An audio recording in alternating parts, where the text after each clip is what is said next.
Good day, everyone. This is James, fitness and sports instructor with CFB Kingston, and I'm coming at you today with another fitness workshop. So for today's fitness workshop, we're going to be looking at injury reduction strategies. So that's the broad umbrella topic of today's talk. So to go more specific in terms of what kind of injury reduction strategies we're talking about, we're looking at VMO training and its relation to knee injuries. So we're going to go into a little bit more detail about that if you're not sure what VMO is or how it applies to knee injuries and whatnot. So that's what we're going to talk about today. So before we go into talking actually about VMO training and looking at what that is and how that works, we're actually going to first backtrack and we're going to talk about knee injuries. So whether you've had one before or you're going to be having one in the future, we're just going to do a little talk about that. So when we're talking about knee injuries, obviously we're talking about stuff in the knee, but there's kind of like two broad categories and they kind of fit differently. So we have a chronic injury and an acute injury. Now every injury has those two things. So a chronic knee injury is just something that progressively gets worse over time. It's not something that has like a definitive start date. You're not really sure like when it happened or what happened. It just kind of sort of sneaks up on you. So the two main categories of chronic knee injury, the one that is most common is a jumper's knee is the broad or the general term for that one, but it doesn't really just apply to people that jump. A lot of people that run also will have this one. And it's got a generalized knee pain that usually occurs on impact, so that's where it does come with running and jumping. And it usually feels like it's at the very front and just below the kneecap. So that's where the patellar tendon connects with the quadricep. But yeah, usually you'll find that it's a very sharp shooting pain, and then sometimes it's dull when you're not doing activity, and it's usually worse with activity for the most part, and especially impact. So that's your one, and that's just a chronic overuse injury, and some of the stuff we'll talk about later can have a positive effect on that. And the other thing with chronic knee injuries is sometimes there's just a general knee pain around the knee area. It's not really as pinpointed as jumpers. It's just kind of like a general pain with different kinds of activity. Sometimes there's a crepitus, like it's loud crunching sounds that also have pain.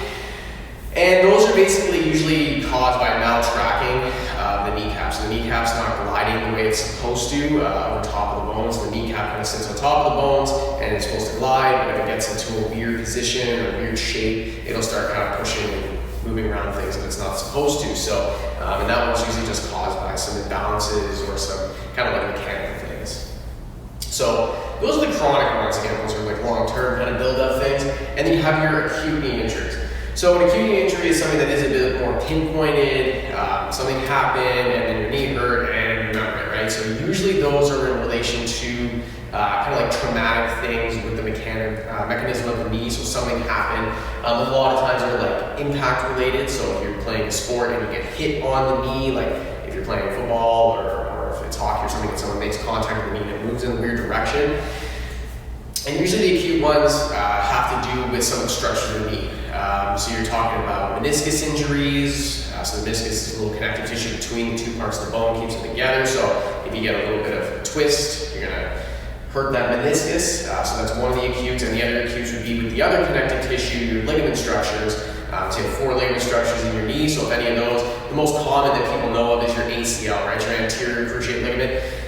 That one is usually the most common one that you're going to hear about with injury, but you can also do with medial, lateral, and then there is also a posterior. So again, those acute injuries are usually from something very, like a trauma, something that is very pinpointed, it's something that happened, and it usually has to do with the knee moving in a way that it's really not supposed to, or it gets outside of its range that it's supposed to go to, right? So that's the key thing to kind of consider when you're looking at those knee injuries. So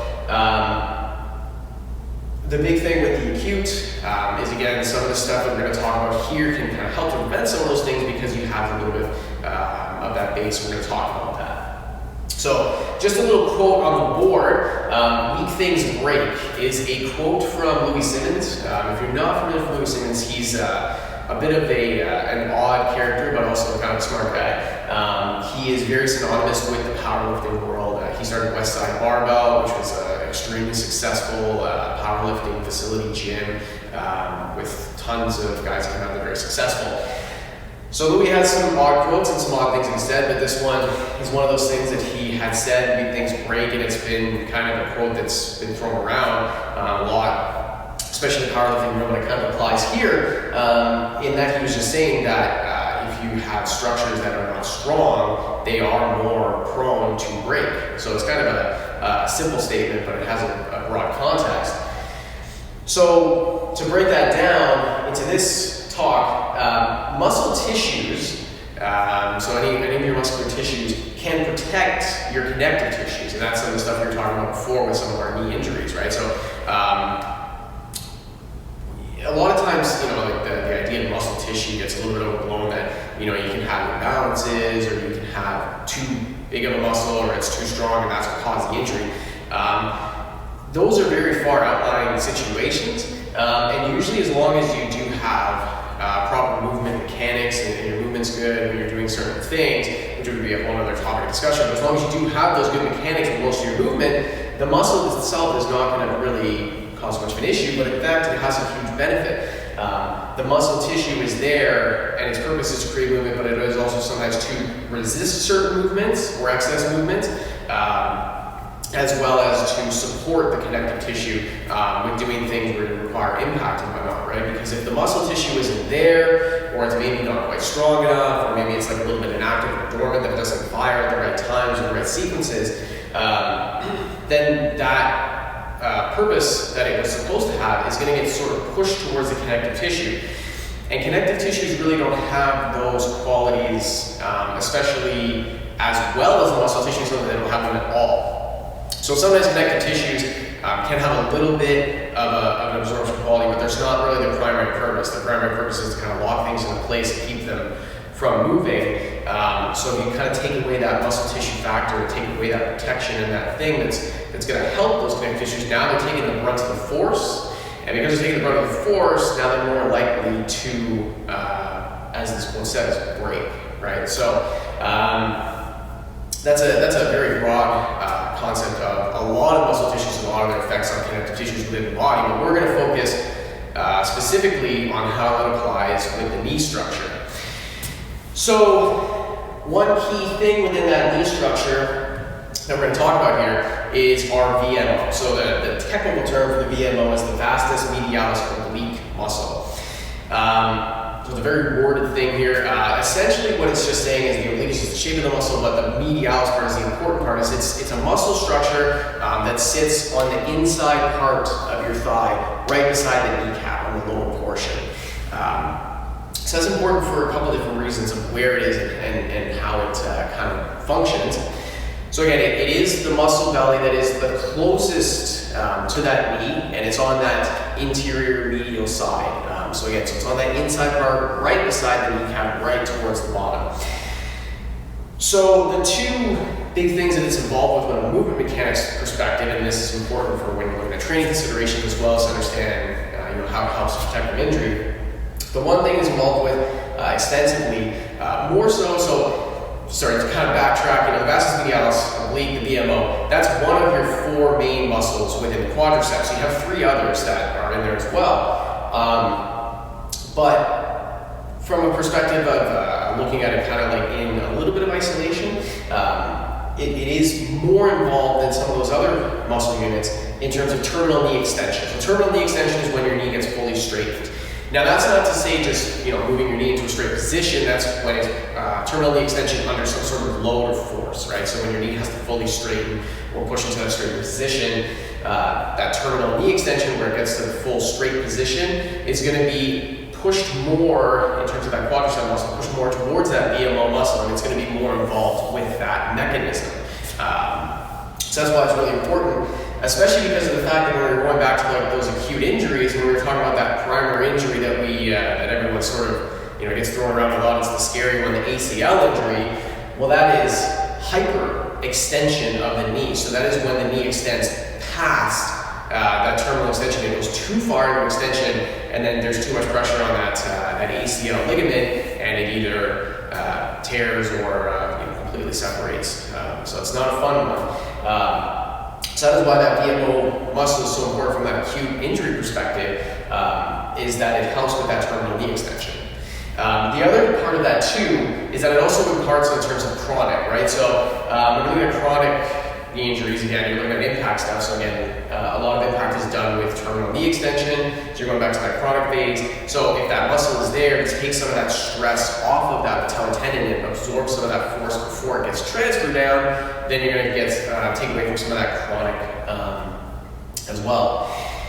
The other part here that the vastus medialis, the VMO is sort of involved with is your medial knee deviation, right? So that's movement of the knee into the inside portion of your leg. Valgus knee movement is another way, or you've heard of knocked knee is another term. Knocked knee is more of a posture thing where people stand with their knees in. But your knee has a little bit of valgus movement. So the primary time you're going to see a lot of valgus movement, that medial knee deviation, is when you're looking at sport activity. So a lot of times when you're looking at any kind of sport that involves a lot of movement, which is most sports, but you're looking at basketball, you're looking at football, soccer. When people have to move and cut and change direction really quickly, you will see that valgus knee movement. So the knee tends to drop in and move in that direction. It's really hard to resist that kind of movement, even though it's not the most natural thing, but that's just kind of like part of the mechanics of what happens when you are doing the activity. So when the VMO kind of comes into play with that, is that when you are doing that valgus movement, there's a muscle structure there, again, to protect that connective tissue structure, that medial crucial ligament, that ligament on the inside of your leg. The muscle tissue can protect it when it goes into that valgus movement, it'll fire, and it's going to take some of the stress off of that ligament and prevent some of that acute. The other important part with that medial knee deviation is because if you have that muscle there, it's controlling some of that medial movement of the knee, it's on the inside of that portion, that's again coming back to that chronic aspect of that patellar tracking, right? So if you start getting, if that VMO is not quite firing right, it's kind of moving in a weird direction or something like that, what you're going to have now is that you're going to maybe have some weird movement of your patella because that muscle tissue is not kind of pushing it in the correct direction, and now your patella is moving in a weird spot and it's grinding, and you're going to get some pain from that with that chronic aspect. So that comes back to the chronic part there. So that kind of gives the idea there. Again, it's that muscle tissue on the inside part of your quadricep, of your thigh, just right over top, right beside the kneecap. So again, terminal knee extension and a little bit of that medial movement is what you're looking at with that VMO when you're looking at it from a movement perspective. So before we get into training considerations, and we'll talk about that, again, to kind of backtrack there, even though we were looking at those specific movements, it is important to kind of talk through the fact that true isolation of a muscle really doesn't happen.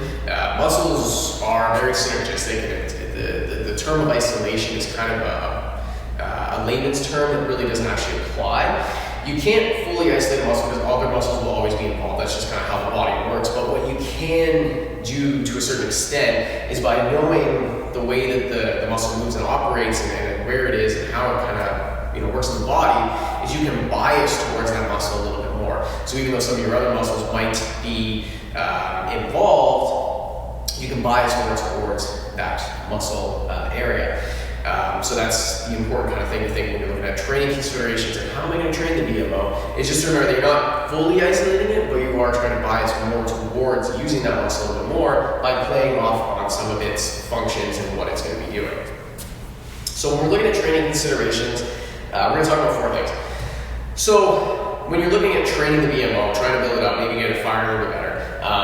The first part, and this is just general training considerations, is you want to look at compound quadricep exercises, right? So again, compound exercises that use that quadricep, that thigh muscle. So just 2 examples, you're looking at squats, whether it be a front squat, back squat, some sort of squatting movement with load, and another option would be leg press. So those are compound exercises, meaning that they use a lot of muscle groups. It's not just a single sort of isolated movement, and it also moves through multiple joint patterns, right? So it's not just through your knee, it's also through your hip, through your ankle, so it's not just through that one isolated joint structure. It's going to be using multiple joint structures as you're moving. The reason that's important is because even though there are other ways to kind of work the VMO maybe a little bit more in that biased isolation sense, it is important to do those compound exercises because you can use a heavier load, and by using a heavier load, you're going to involve more motor units, right? So motor units are your little individual muscle cells. As you get to heavier loads and things are a little bit more stressful for the body, fights that stress by recruiting more motor units. So it's important from that perspective that you're going to get a little bit more motor unit, and if you're looking at it from the perspective of strength and hypertrophy, building muscle, as well as activation, you're getting more out of that with those compound exercises. It's also important because you want to be able to utilize that muscle or that activation in a more holistic sense, right? So it'll be easy to do a bias isolated, VMO exercise, but if it's still not firing in synergy with the rest of the quadricep muscles and it gets overshadowed, it's really not going to apply very well when you're doing more movement-based stuff. If you're in athletics or maybe just day-to-day tasks, it's not going to be there when it needs to be there in that compound sense. So that's our big first part there. And again, these training reasons are very general. There's obviously a lot more in terms of sets, reps, quality, stuff like that. Other videos will have some more information on those, but this is just looking at it from a broad sense. So those are your movements, how you want to train those movements. Again, that's a whole other discussion. But with that compound, it is important, if you do have in your quadricep, you have your other three muscle groups. If they're a little bit stronger, they're going to overshadow that VMO sometimes, and it's not going to fire or going to take control the way that it needs to because the other two are a little bit stronger. The body is very adaptive in that sense, that if there is a muscle group and one of the muscles is a little bit stronger than the other, it's going to use the stronger muscle to get the job done, right? So the body doesn't really know, obviously, sometimes the smartest way to do it. It just knows the most efficient way to do it. And the most efficient way is to take the strongest aspect and put it towards that, because that's going to get the job done. So if you're moving heavy loads, and let's say another muscle group on your quadricep there is your lateral muscle belly of the quadricep. If that one is stronger than the medial side, it's just going to push it to that lateral side. It's going to say, well, this is a stronger muscle group. I'm going to use this to squat this. This is heavy. I need to get this thing moving. This is what I'm going to use. So that's where it is important to kind of move toward those biased exercises. To try and get a fire so that when you go back to the compound, that muscle is a little bit more engaged and is able to say, hey, I'm going to be able to take some of this load. So one of those is unilateral quadricep exercises.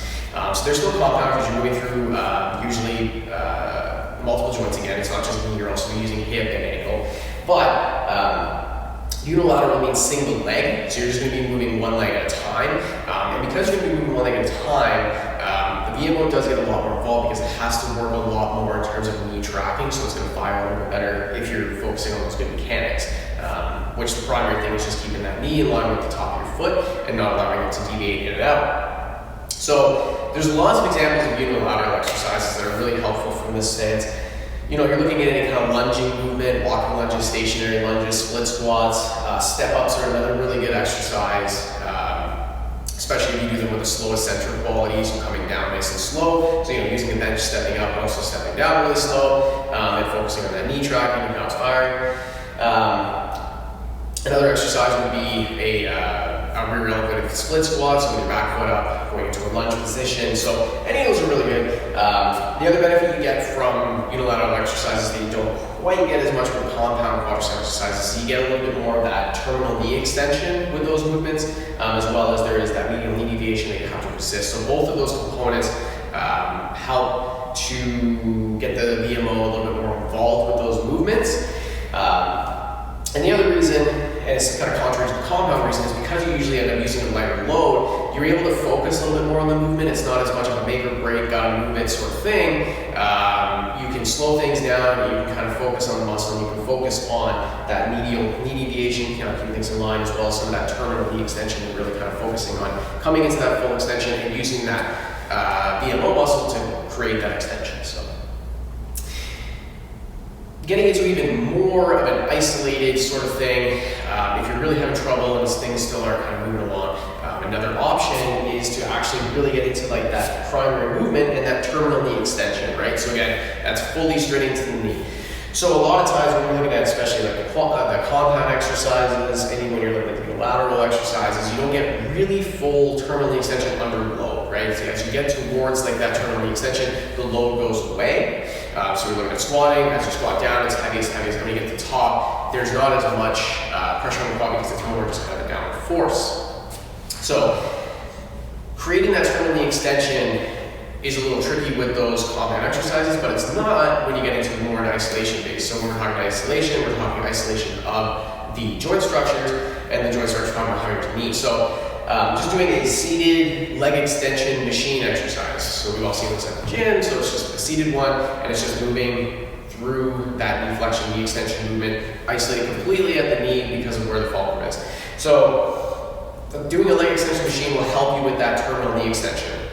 And again, because you're going to be using a bit of a lighter load, you can focus a little bit more on tempo, so going a little bit slower on the up and the down portion of the movement. You can focus a little bit more on the actual muscle and focus on using your VMO when you get to that terminal knee extension. So those are your 3 big points there. The last point in terms of training consideration, just something to talk on, is balance.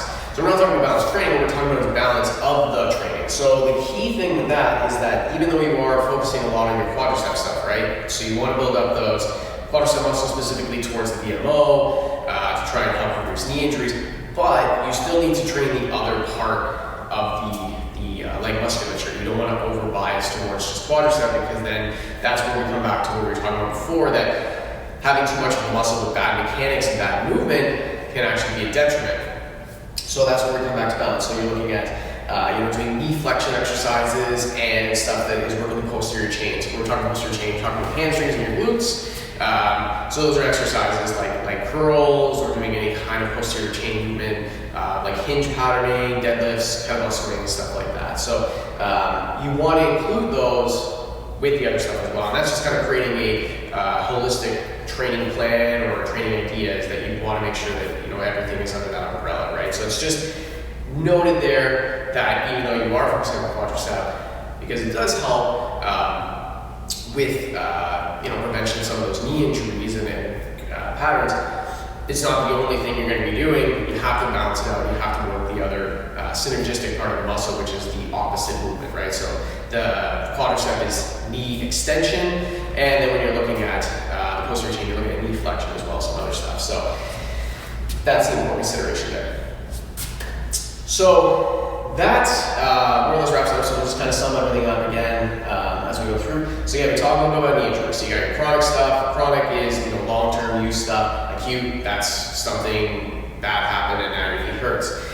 So again, remember, these things break. So muscle tissues are very important in terms of protecting connective tissues. They take some of that force off, they take some of that load off. So having strong muscle tissue helps the connective tissue. When we're talking about the knee, a big muscle tissue that can help with that, we're talking about that VMO. It's that inside medial muscle belly that sits right outside or right over top of your knee, just on the inside there. Helps with your terminal knee extension, and it helps with medial knee deviation and your valgus knee, moving your knee inside, right? So again, these are 2 things that they're normal movements and your body does them, but sometimes if the things aren't working well, or you're in an environment that you're not really controlling your movement, like a sport activity or something like that, that's where sometimes you get in trouble if you get overuse of those movements.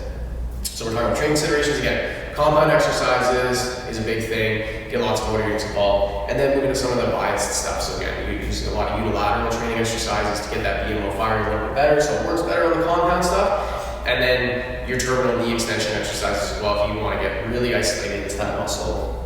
Again, so it applies better as you move back up that chain to the compound, and then also when you're looking at using it in a high output activity, when you're using it in a sport related or even just day-to-day stuff, to slip on the ice, you want your muscles to fire and catch you there, right? So as you move back up that chain, if you start at the bottom there with that terminal knee extension, and again, just make sure you're doing that training, everything balanced, right? So if you're just looking at your lower body, if you're working your quadriceps a lot, also just make sure you have that balance in terms of working the posterior chain muscles as well.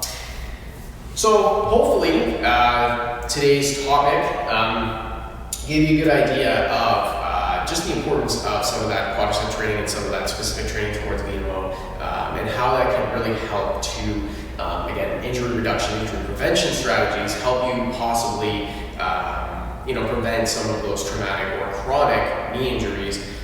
Maybe you've had one in the past and you're trying to figure out how to prevent it from happening again, or maybe you're dealing with something right now. If you are dealing with something right now, definitely talk to physio, make sure that everything's good to go. But this topic, I hope, gives you a little bit of a broad insight in terms of how you can, specifically to the knee, train some of those knee structures, especially that VMO, to be able to help that knee to be a little bit stronger and more resistant to possible injuries. So again, hopefully you got something from that. Again, I'm James with CFB Kingston, fitness and sports instructor. If you like the content or you want any other content or some other things to talk through, just make sure that you subscribe below and follow on social media. And thanks for watching. Happy training. PSP Kingston, the health and wellness provider for the military community.